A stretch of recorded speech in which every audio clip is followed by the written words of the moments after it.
Sindh commission on status of women चयो आहे त फातिमा फरड़ो जो केस ओचितो ज़ाहिर थियो आहे। अहिड़ा केतिरा ई ज़ुल्म आहिनि जेके ज़ाहिर नथा थियनि।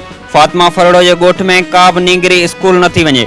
औरतनि, ॿारनि ऐं ट्रांसजेंडर्स जी हालतनि खे बहितर बणाइण लाइ जोड़ियल Sindh commission on status of women जी चेयरपर्सन नज़रत शेरीन, दरख़शान साले, नसरत मियाणू, काशिफ बजीर ऐं ॿियनि औरतनि ऐं ॿारनि ते वधंदड़ तशदुद खे रोकण लाइ DIG मिरपुर ख़ास ऐं SSP मिरपुर ख़ास सां संदन ऑफिस में मुलाक़ात कई ऐं पुलिस अमलदारनि उन ॾिस में मालूमात वरिती। बाद में प्रेस कॉन्फ्रेंस कंदे कमीशन जे अॻुवाणनि चयो त सिंध अंदरि औरतनि ऐं ॿारनि ते तशदुद जा वाक़िया वधिया आहिनि, पर उन ॾिस में सिंध अंदरि जुड़ियल safe houses, shelter homes, Darul Aman ऐं कंप्लेन सेंटर अहिड़ो किरदारु अदा न पिया कनि जेको उन्हनि खे करणु घुर्जे। हिननि चयो त चाइल्ड प्रोटेक्शन अथॉरिटी जुड़ियल त आहे, पर बजट जे इश्यूज़ खां वठी ॿियनि मसइलनि सबबि उहा पिणु पंहिंजो किरदारु अदा न पई करे।